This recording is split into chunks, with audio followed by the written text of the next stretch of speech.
All right, we're back on Awkward Sports. I'm Josh. That's Harrison. And Super Bowl 58 is set. We're looking at the San Francisco 49ers and the Kansas City Chiefs, a rematch from Super Bowl 54. You have a number of similar faces returning to this game. Kyle Shanahan on the 49ers sideline, of course. And then on the Kansas City sideline, Andy Reid, along with superstar quarterback Patrick Mahomes, who is apparently Harrison chasing the GOAT conversation now with discussions and how successful he has been to start his career. But we'll segue into, before we talk about this upcoming Super Bowl, we're going to talk about these conference championship games and how these teams ended up getting there. And Harrison, I must say, I mean, I watched the first half of the Lions game against San Francisco, and you look at Detroit and they are tearing San Francisco to shreds. It is pretty it's pretty remarkable what Ben Johnson was able to do in that first half. It was a masterclass. I mean, they kept cutting to Kyle Shanahan on the sideline, and the facial expressions were killing me. It looked like Shanahan had no answers. It was almost like if he was verbally saying to everyone out there that was watching, I'm getting beat by, I don't know, me. Like, how do I stop somebody that can call plays maybe to the level that I can? And he seemed so befuddled. So it was pretty fascinating in that first half. But Harrison, I mean, what happened, coming out of that second half? I mean, obviously, San Francisco historically hasn't played well from behind under Shanahan until as of recent. Detroit, obviously, being a Cinderella team based on their history, but they just look like from one half to another. It just didn't seem like the same team. The best way to describe it, Josh, as someone who watched the second half from start to finish, is a lot of things just went the 49ers' way. That is the best way to describe it. There were times where really the Lions should have beat them on a play, and then something just went in favor of San Francisco. Two specific instances I can look back to. You have one moment, and both involve a pass by Brock Purdy. One of them, he looks like he's about to go down, throws a pass across his body, something you're not supposed to do, and it happens to get picked up by the receiver for a first down, which allowed them to continue to go down the field. The Lions should have had a stop there. Next, you have a situation where Purdy throws deep. It looks like it's about to very easily be intercepted by Detroit, but instead, it bounces off, deflects into the air, and it's scooped up by, I can't remember if it was Debo or Ayuk, so I'm not going to say who specifically A it good was. wide receiver in San Francisco. Somebody Picked up by a San Francisco wide receiver. Wait, was it Taken to Jawan the Jennings? house. Pardon me? Was it Jawan Jennings? Because I remember they were talking about him for a little bit. I wish I'd pulled that up before the beginning of the episode, but the point was 49ers wide receiver scoops it up, takes it to the house. And there's an image where if you looked at, just go frame by frame right before it's deflected up into the air, you look at this image and you would say there is no way the 49ers scored on that play, but they did. And Right. plays like those were why they beat Detroit. The truth is, while Detroit did not play perfect, there were a lot of times where they didn't do something wrong and things just went wrong. And maybe it's just from the fact they are inexperienced. It's their first time being, I'm not saying it's the first time the Lions have ever been in the NFC Championship. It was their second. But maybe it just, they weren't prepared to figure out how to come back. I'm not sure. One thing I can still say, the Niners definitely on defense made a lot of adjustments because they were able to shut down an offense that was tearing them left, right, and center the entire first half of the game. Right. But one thing I want to get, I'm sure you're about to call that up. Dan Campbell's play calling has also come under some scrutiny since the game. I'm sure that's what you're about to bring up, so I'll let you get to that. Yeah, I was going to ask you. So, Dan Campbell, he's known for going forward on fourth down, right? And we talk about, his willingness to do that. As a viewer, I love it, because who wants to see punts ever? Punts, just nobody watches a football game because they want to see a punt fest. We get that. Regardless if he has faith or doesn't have faith in the kicker. I don't think it has to do with that, in my opinion, with Dan Campbell. I think he's just a go for it, risk it guy. So I think that there are things though I obviously, not being a head coach, I like to pretend that I know everything, but there would have been things that I would have done differently in terms of when he decided to go for it versus um maybe when he should have taken the points. I think when I think it has to do with momentum, Harrison. For me, the momentum thing is a big deal to me when it comes to that decision making. So let's take it to the first instance in the at the end of the first half. You look at Detroit; they are pushing the tempo. They had, to me, what was one of the most impressive drives I have ever seen that did not result in a touchdown. They had a third and long, and it was at the point where San Francisco still had all of their timeouts so they could get the ball back. And I'm thinking they're going to get the ball back regardless because there's no way Detroit's going to convert a third and 18. So it's like, just, what is making them spend one timeout going to do? Like, they're going to throw the ball, right? No. Ben Johnson's like, let's dial up a run play. Let's make them burn a timeout. Not only they run the ball, they get the first down. Then they have another third down. By then, San Francisco has now spent two of their timeouts. They have one remaining. And it's like, all right, now run the ball here and make them spend their final timeout. So at least when they get the ball now, they're not going to have any way to stop the clock, mind you, because it's under the 2-minute warning, to make their final drive and maybe come away with some points before they get the ball in the second half. What does Ben Johnson do there? He decides he's going to throw the ball, and it works. And it's like, he's got everybody guessing. They're moving the ball down the field. They get to the 2-yard line, and they have no timeouts left, or they have one timeout left, and they decide to use it and kick a field goal. I thought at the 2-yard line, that's where you go for it, and you put any sort of situation where San Francisco can come back out of mind. You go in instead of 24-7. You go in like 28-7. You go up, 3 touchdowns instead of taking the points, because I think San Fran took that into halftime as a moral victory per se. Like, we got destroyed in that half, but we held them at the end of the first half to keep it within striking distance. The time I would have taken the points when San Francisco had come all the way back and taken a 3-point lead, 27-24, that's when I sensed the Lions were reeling a bit. They had a chance to tie the game up and then maybe force a turnover on defense, and then they could get things back on track. They decided to go for it in the second half. It did not work, and then everything kind of spiraled after the fact. But Harrison, what's kind of your take on the whole Dan Campbell going for it as opposed to not going for it? Obviously, he's gotten a lot of backlash regarding it. Here's my thoughts on it. I like the call.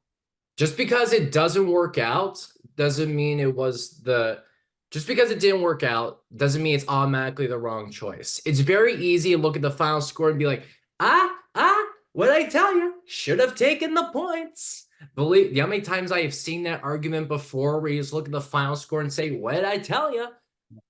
But those people are no fun, by the way. Those people no, they're no fun. No, not at all. Like you mean to tell me what, you don't want to go for it? You don't. I mean, I get it. There's certain, you got to take calculated risks, but even then, it's just yeah. Well, I was going to say too, one calculated risk, yes, but think of just a situation. The Lions have been struggling to get past their own 30 most of the second half. They finally are getting the midfield. They're moving. It's fourth down. They need to make some kind of big drive happen. And you're in a perfect Dan Campbell situation to go for it on fourth down. You got to go for it. You need a statement drive to help demoralize the 49ers a little bit and say, hold up. You might have made this comeback, but we're not done with it yet. Because remember, if that play works out, he gets all the praise in the world. Oh, yeah. Mm-hmm.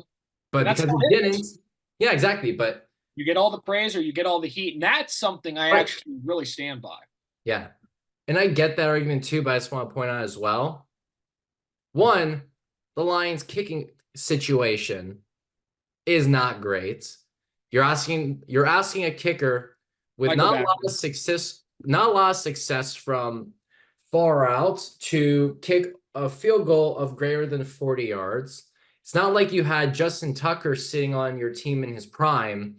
And it's wondering, why didn't we just go take the easy 46-yard kick? Look, if it was like a 25-yard chip shot, you just take then you do just take the points. Let San Francisco have their moral victory, but now on the next drive, you are within striking distance. There's that calculated thought. But when you're in an outdoor venue, the kicker doesn't always do well outdoors compared to in a dome.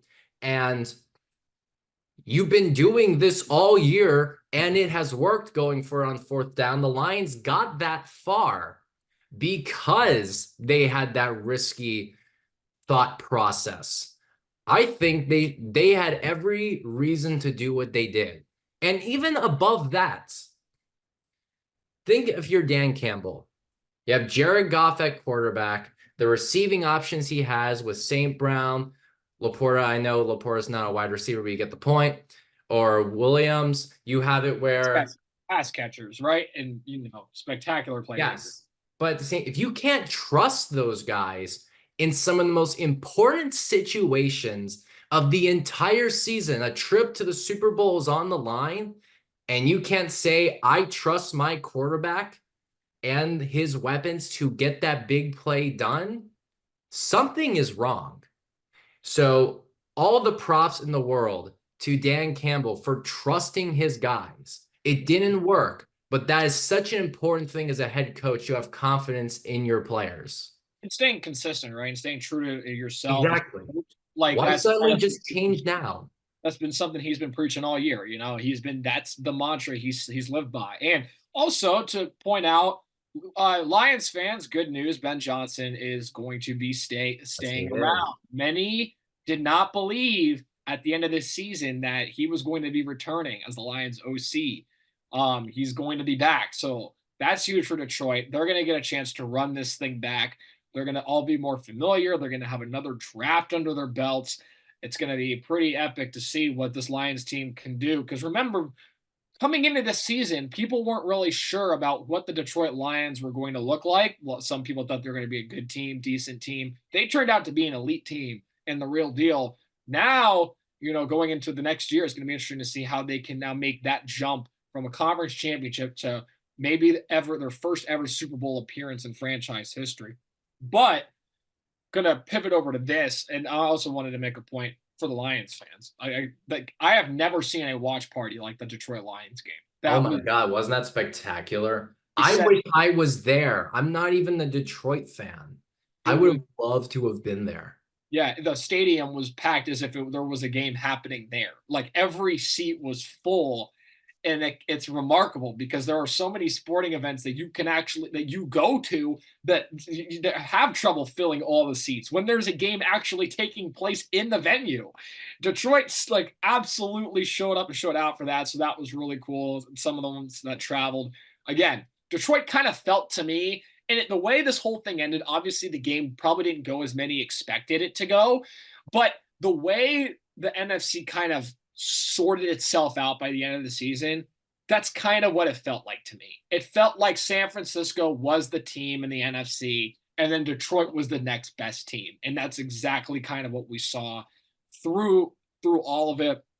But now I'm going to segue to this because we had another conference championship game where people were saying legacies were at stake with Lamar Jackson. And then you have somebody like Patrick Mahomes, who is just in a stratosphere of his own when it comes to current present day quarterbacks.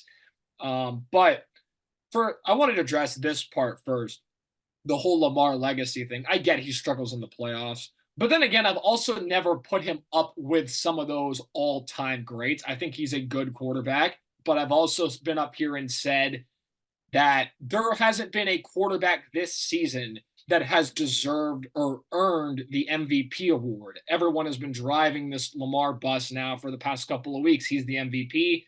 I don't think his stats are anywhere near an MVP level. Christian McCaffrey, I thought, was my MVP. They're going to announce it sometime this week, but it should be expected that Lamar is going to win it.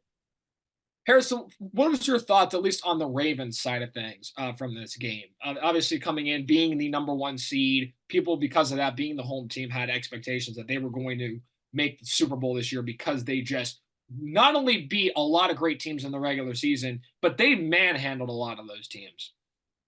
First of all, I want to say I think Lamar Jackson absolutely earned his MVP. Ooh. Ooh. Look, I get it. It's very easy to hate on Lamar, but at the same time, the Ravens were the number one seed in the AFC. They got to the AFC Championship. I get it. Things went wrong in the playoffs, but also the MVP has nothing to do with the playoffs. Right.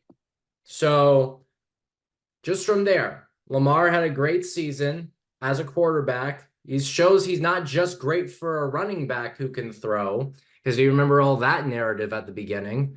Mm-hmm. Yep. And I think And that narrative's false. I think he's yeah, a gifted passer. and even then, look, the Ravens offense got shut down, and he still had some very great plays. It wasn't necessarily Lamar played badly that they lost. It was the Chiefs have just been there before and they knew how to win. We're talking new dynasties.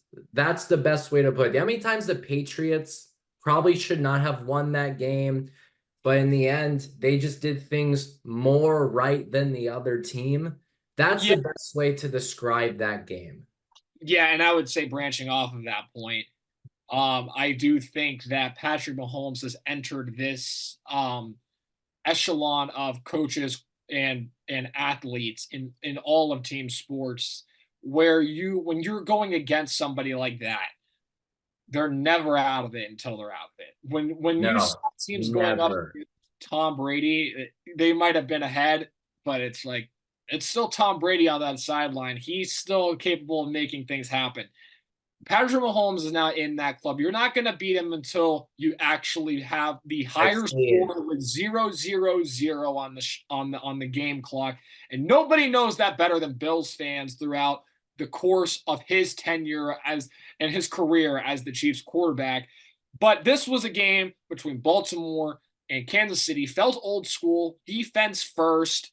I wanted to first address L'Jarius Sneed, the one of the defensive backs, Kansas City.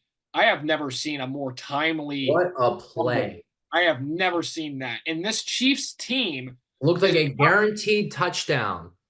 and Knocked out what? at the 1 yard Yeah. line. It was like when I saw it live, I was like, I don't know why. When I saw it live, I was like, I was like, I wasn't sure if he got in, but it was like he had And to when have. you see it on that slow motion play, I threw up my hands like in the surrender cobra. I don't even have a team to root for in this. And I'm just thinking, oh man, knocked out at the 1. And it was a touchback, Covered for I a think. touchback. So it was the other team's ball. No, I mean, Um, because it fumbled into the end zone, got picked up there. yeah, I mean, it wasn't a touchdown because it yeah. never broke the plane. It got knocked out at the 1 yard line and then bounced into the end zone. Right. And branching off of that play, that's kind of like that play kind of sums up what the Chiefs have been this season.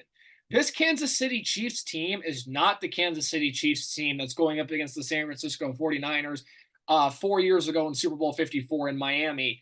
This is a different Chiefs team. That team had Tyreek Hill. That team had prime Travis Kelce, and their offense was unstoppable. They were behind in that game, and they were able to find their way and fight back and win that Super Bowl. This team is a defense-first team. This was more of Mahomes being more of a leader, making these smart plays, not really the MVP show-stopping plays that he has made in the past and mostly throughout his career. Although he's still capable of doing that, he has been more of a not a game manager because it's not the right phrase, but he's been more of a calculated and smart quarterback and making the smartest plays possible for his team, and it's paid off. And he's gotten his team along with that spectacular defense in another Super Bowl. And there's a lot of rumors, circling Travis Kelce and circling Andy Reid about like maybe is it going to be their last game. Honestly, it wouldn't surprise me if it was Travis Kelce's last game or even Andy Reid's last game. There was a interview that they had with Andy Reid this past week, and he was talking about Mahomes, and he was talking about like how he's grown as a player and what he thinks he should do down the line and what this team has become and how they've evolved. And it was like he was kind of talking. It was weird how he was talking. It was like very similar to how Saban did his press conference, how he's proud of the team. It kind of felt like that with Andy Reid. I'm not saying he's going to retire, but it wouldn't shock me if he did because he is getting up there in age, but he has been spectacular for that Chiefs team. But anyway, so they get to the Super Bowl. They're going to rematch San Francisco. It was a defensive game.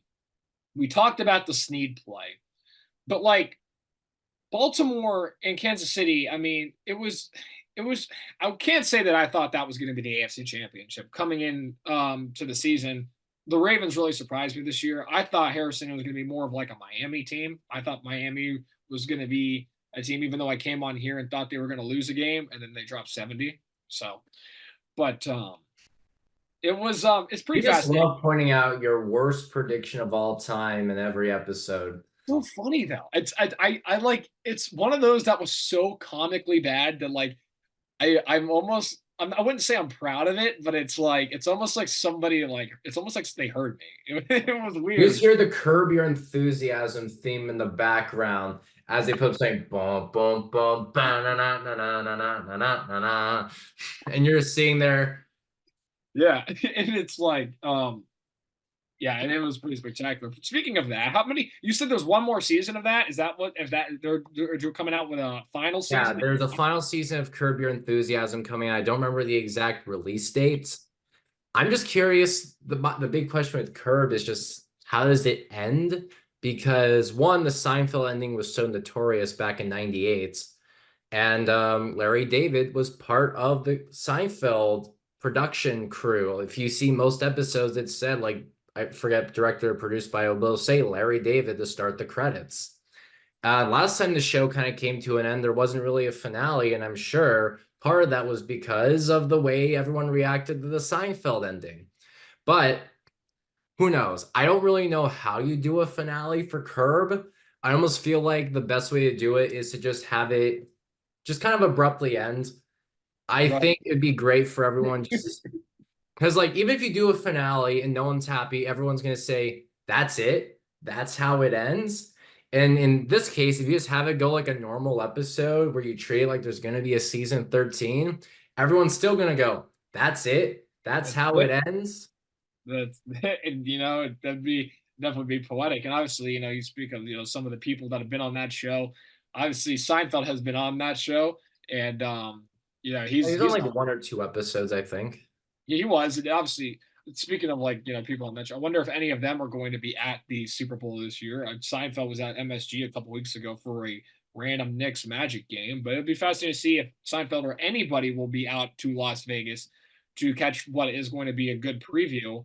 You look at the 49ers, Kansas City, Kansas City Chiefs. Harrison, you look at this matchup. This isn't the same two teams that we had 4 years ago. What do you think? Obviously, the Kansas City Chiefs came from behind and won.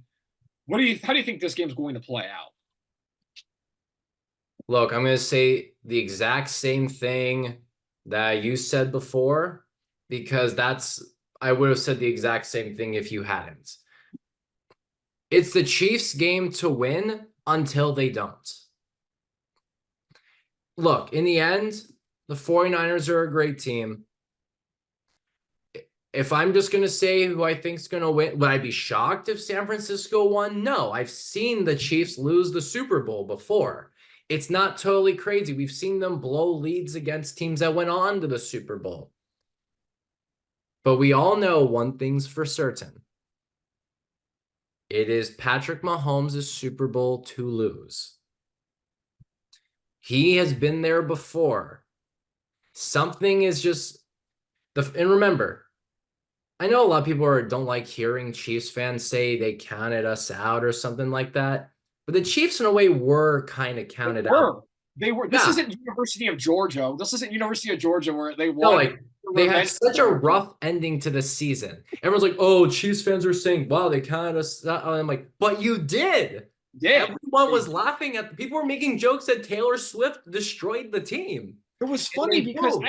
it was funny because it was something I was like, guys, the Chiefs are still they still exist. You hear Yeah, all these they're talkers still talking about good. like they'd be power ranking their teams, be like, oh well, I like the Jags, they're 8-3, or Miami, and or even I mean like there were just all these different teams that were at the top of these people's power rankings, and like Kansas City had fallen all the way out, and it's like, guys, Kansas City is doing what Golden State did after they They came don't off care the about the loss. regular season. All that matters is that they get in. Then you Yep. turn on the Jets, not the New York Jets. They don't know how to do that. The But Winnipeg Jets, do they know how to do it? this year they kind of do. Kind of do. They turn on the Jets, They're but one of like the best teams in hockey right now, but but that's beside the point. we saw. Speaking of turning on the Jets, I mean, we saw it with the two superstars of Kansas City, right? The theme of Yeah, Kansas City all year has been about their defense and been about them, kind of just making the smart plays. Travis Kelce was what, 11 targets, 11 catches. Everyone was like, "Oh, Travis Kelce's washed. Travis Kelce is not the same player." I even said that he hasn't played the same all year. He was like, "Let me just wait till the postseason and remind you guys why I'm the best tight end in turn it football." on. Turn on the Jets. I don't know, and he just absolutely flipped the switch. He is living everybody's dream right now. Travis Kelce is, winning these big games, superstar in the stands cheering him on. Um, it was pretty cool to see how I'm behind this whole Chiefs train for the record. Like I want to see. It'd be cool to see them behind. It'd be cool to see Mahomes keep stacking those rings I would because agree. GOAT debates are always fun. Like I'll like start getting into the Brady Mahomes GOAT debate because why not, right? Somebody put up a graphic of like at the same age. If the Chiefs win and they showed not even at the same age, they showed Brady right before he left New England, including the one where he beat Mahomes to go on and win a Super Bowl. Just, that 3 and 5 years, the record in the playoffs, the record overall, it just the parallels are stunning. And you almost want to see it matched because if the 49ers win, San Francisco is going to remember it, but no one else will. If the Chiefs win, it's going to be remembered for a long time. And what's funny, I remember seeing a joke also online. This is the reverse 2014 World Series where, the Giants are trying to win 3 out of 5 and Kansas City was just kind of showing up, seeing if they can finally win for the first time in 30 years. And now you have it where Kansas City is trying to win 3 out of 5 and the 49ers are trying to win for the first time in 30 years. I threw it out there just because I thought that was really funny when I saw it. If you know baseball, you know exactly where I'm going with that. The point is, if the Royals, maybe people remember the Royals doing it if they win back to back, but also how many people actually remember them winning in 2015 anymore? Like, think about it. You But can't people remember the Giants won 3 out of 5. Mm-hmm. People remember that. People are going to remember, and that's in baseball. It's in You still have baseball. the NFL where the storylines are talked nonstop for weeks and weeks and weeks. And I'm saying this as someone who is one of the biggest baseball fans you'll ever meet. No one in the sports world will forget if they win 3 out of 5. Like he's going to start a GOAT conversation. And yes, Brady did win 7 Super Bowls, but think about the pause between Brady's third and his fourth. Well, I'm gonna say Right. this Yeah. because people talk about that. They talk about that, and they talk about the 10 years. Dude went to 2 Super Bowls in a ten. He went to. It was 10 years removed from one to another in terms of winning. But in that decade, he still went to Correct. 2-4, which to me was like that's not a. It's a drought for him, but that's not a drought for a lot of quarterbacks in this league. But I'm No, but the going to point say I'm trying to say is even if Mahomes just wins his 3 out of 5, that's not necessarily it. Even if it takes a few more years, this is just where he the set GOAT himself up. conversation is just starting. And Yeah, look, would it be a different story had he beaten Brady a few years ago? If the Chiefs beat the Bucks in the Super Bowl, he's on his way to his 4th in 5 years, and all he needs is 2 more to match. Of course, that would be a very different situation, but think of it this way for the GOAT talk. Let's say he doesn't win 7. And look, for some people, championships are the final say. Mhm. What if he wins like 5, but then he breaks all the records? Yeah. I And think you have some serious conversations still yeah, going. I think for Mahomes, like if he wins this year, he has set himself up. It's still a long way Very to much go, so. but he is at this stage of his career, where Brady was at the same stage. Mahomes is currently ahead of him. The thing that's going to be a challenge that I want to see from Patrick Mahomes throughout the stretch of his career down the road, and this is something Tom Brady was able to do that nobody else was able to do, is be able to adjust his playing style to be able to play long term. Brady didn't get hit. He protected his body at all costs. He gave himself up. He didn't want to take those hits so he can continue to play longer and longer and longer. Mahomes is an incredibly athletic quarterback that not even Brady could even come close to. But with that becomes some of his running ability. He takes more shots. He is going to, could maybe take some years off his career if he doesn't change that playing style down the road as he gets older, as those skills diminish a little bit. But if he's able to do that and still find a way to win at a high level and adjust his playing style as he gets older, he's going to have a real shot at being the greatest of all time. There's no doubt in my mind. But yeah, it's going to start here, because I think that if Mahomes doesn't win this one, I think he sits at where I've kind of put him in terms of Super Bowls. I think he'll win about 4 for his career. If he wins this one, I think he can get more than 4. I think he's got a chance to get maybe 5 or maybe 6. But it'll be fascinating. It'll be interesting to see what it'll be like for Patrick Mahomes throughout his career. And I, for one, can't wait to watch it all unfold. Absolutely. And we're running out of time, but Josh, since you opened it, you get the honors. Was like Kobe, the late Kobe Bean Bryant, right? Well, this has been another episode of Awkward Sports. Super Bowl talk is always fun. I love it. It's the biggest game in football. I'm going to be watching both halves, Harrison, not one half. I would hope so. All I of really it. would hope so. That makes it a lot harder to talk about it when you think. I'm bummed missed the second. I've had to shovel snow. But this has been another episode of Awkward Sports. I'm Harrison, and that's Josh. We will see you next time.